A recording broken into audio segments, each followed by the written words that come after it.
नमस्कार, मैं हूं उत्कर्ष कुमार। आप देख रहे हैं इलेक्शन एक्सप्रेस।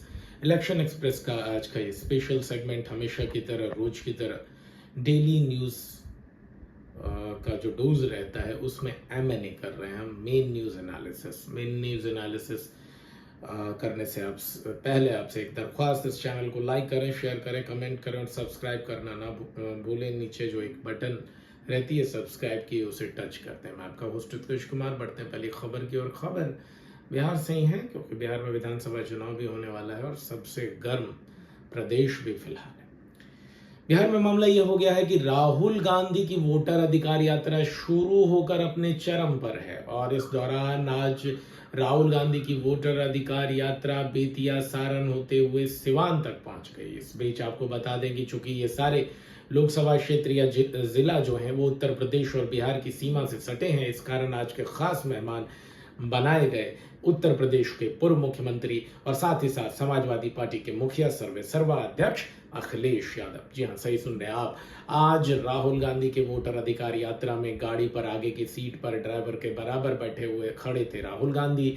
बैठे खड़े जो बोले, उसके पीछे की जो लाइन थी वो बाइफरकेट थी और वहां पर 3 लोग खड़े थे।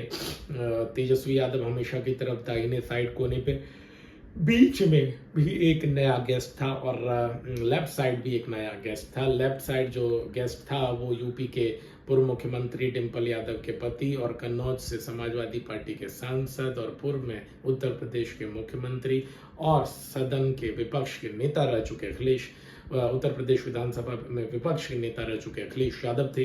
वहीं पर बीच में बहुत कम मार्जिन से राजीव रूडी से चुनाव हार चुकी सारण लोकसभा क्षेत्र से जो कैंडिडेट थी राजद की, रोहिणी आचार्य, वो भी थी। रोहिणी आचार्य जो है तेजस्वी यादव जो बिहार के पूर्व उप मुख्यमंत्री हैं, उनकी बहन है।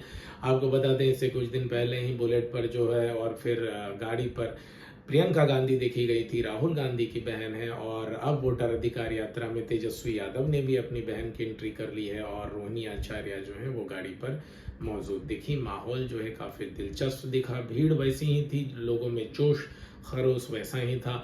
सड़क खचाखच भरी हुई है। भीड़ आगे पीछे दाएं बाएं सड़क के चारों तरफ है और सुरक्षा के भी पुख्ता इंतजाम है। लोगों का समर्थन भी मिल रहा है, बीच बीच में नारे भी लग रहे हैं और साथ ही साथ अपनी समस्याओं को भी युवा कागज में कुछ लिख करके इन नेताओं के हवाले भी कर रहे हैं। तो आज सेकेंड लास्ट डे एक तरह से बोलते हैं, आखिरी 3 दिन इस वोटर अधिकार यात्रा की बाकी रह गई है। 30 अगस्त, 31 अगस्त और 1 सितंबर, जिसमें 30 और 31 अगस्त एक तरह से रोड शो का व्यापक अंत माना जाएगा। और इस दौरान आज की यात्रा पूरी हो गई, अब कल यात्रा होगी और काफ़ी दिलचस्प रहा ये वोटर अधिकार यात्रा में। एक तरह से बोले तो सोशल मीडिया प्लेटफॉर्म पर इस बार कांग्रेस ने जो है वो दबिश अपनी बढ़ाई है और उन्होंने बीजेपी को पराजित कर दिया है। सोशल मीडिया पैटर्न पर इस तरह से जो अधिकार यात्रा को चलाया गया, काफ़ी उसकी तारीफ की जा रही है और उसे जन समर्थन भी अपार मिल रहा है और मीडिया के गलियारों में भी राहुल चर्चा के विषय बन चुके हैं। इस बीच हम बात करें अगली अहम खबर की और भारत के प्रधानमंत्री नरेंद्र मोदी जो हैं वो 2 दिनों की जापान यात्रा पे मौजूद थे और अब वो पहुंच रहे हैं चाइना में वो बीजिंग पहुंचेंगे और वहां पर जो चाइना के शी जिनपिंग है वो खुद स्वागत करेंगे भारत के प्रधानमंत्री नरेंद्र मोदी का और साथ ही साथ रूस के राष्ट्रपति व्लादिमीर पुतिन का। इन दोनों का ही शी जिनपिंग जो है चाइना के वो स्वागत करेंगे, खुद प्रोटोकॉल को धता बताकर उसको प्रोटोकॉल को तोड़कर।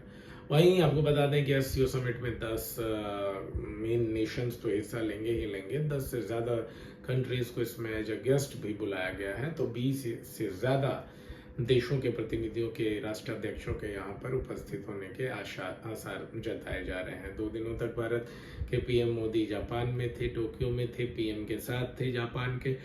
साथ ही साथ जो है उन्होंने नृत्य भी देखा, भारतीय संगीत भी देखा वहाँ जापानीजों के तरफ से। और आज जो है उन्होंने जापान के प्रधानमंत्री के साथ जापान की बुलेट ट्रेन में यात्रा की। जी हाँ, और इस दौरान जो है उन्होंने उन ड्राइवरों से भी मुलाकात की जो भारत की तरफ से वहां पर ट्रेनिंग पाने के लिए भेजे गए।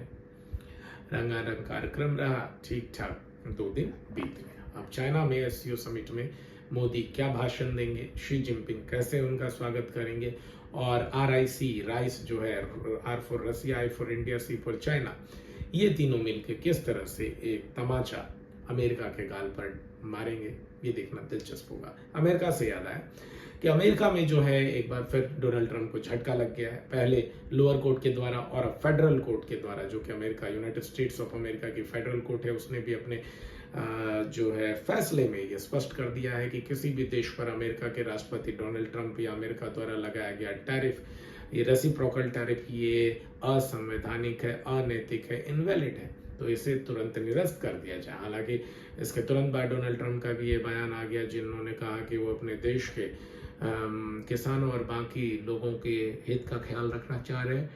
और यहाँ पे आपको ये बताना भी ज़रूरी हो जाता है कि डोनाल्ड ट्रंप को अब जो है सुप्रीम कोर्ट का रुख करना होगा, और उन्होंने बोल भी दिया है कि इस मसले को वो सुप्रीम कोर्ट में ले जाएंगे। तो ये USA का सुप्रीम कोर्ट अब आगामी कुछ एक दिनों, अब 2 महीनों में ये फैसला कर देगा, या स्पष्ट कर देगा कि डोनाल्ड ट्रंप द्वारा लिया गया फैसला टैरिफ लगाने का वो सही था या गलत।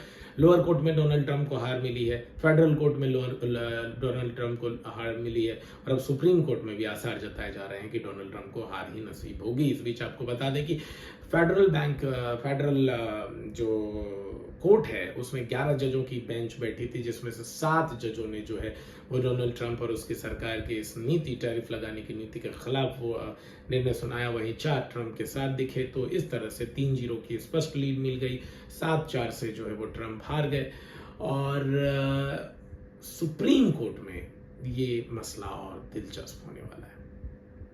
इस बीच बता दें कि भारत के कई हिस्सों में, चाहे उत्तर, पूर्व, पश्चिम, दक्षिण हो, बाढ़ और बारिश से हालात गंभीर हैं, बचाव और सुरक्षा कार्य जारी हैं, जल प्रलय चल रहा है, तांडव आया हुआ है, मिट्टी का कटाव हो रहा है, घर बह जा रहे हैं बाढ़ में। हालांकि प्रशासन, स्थानीय प्रशासनों द्वारा जैसे तैसे कार्य की जा रही है। NDRF के जवान की को सलाम करना होगा, वो पूरी तरह से अपनी तरफ से कोशिश में लगे हुए हैं, और राज्य सरकार की तरफ से पहल जो है वो की जा रही है।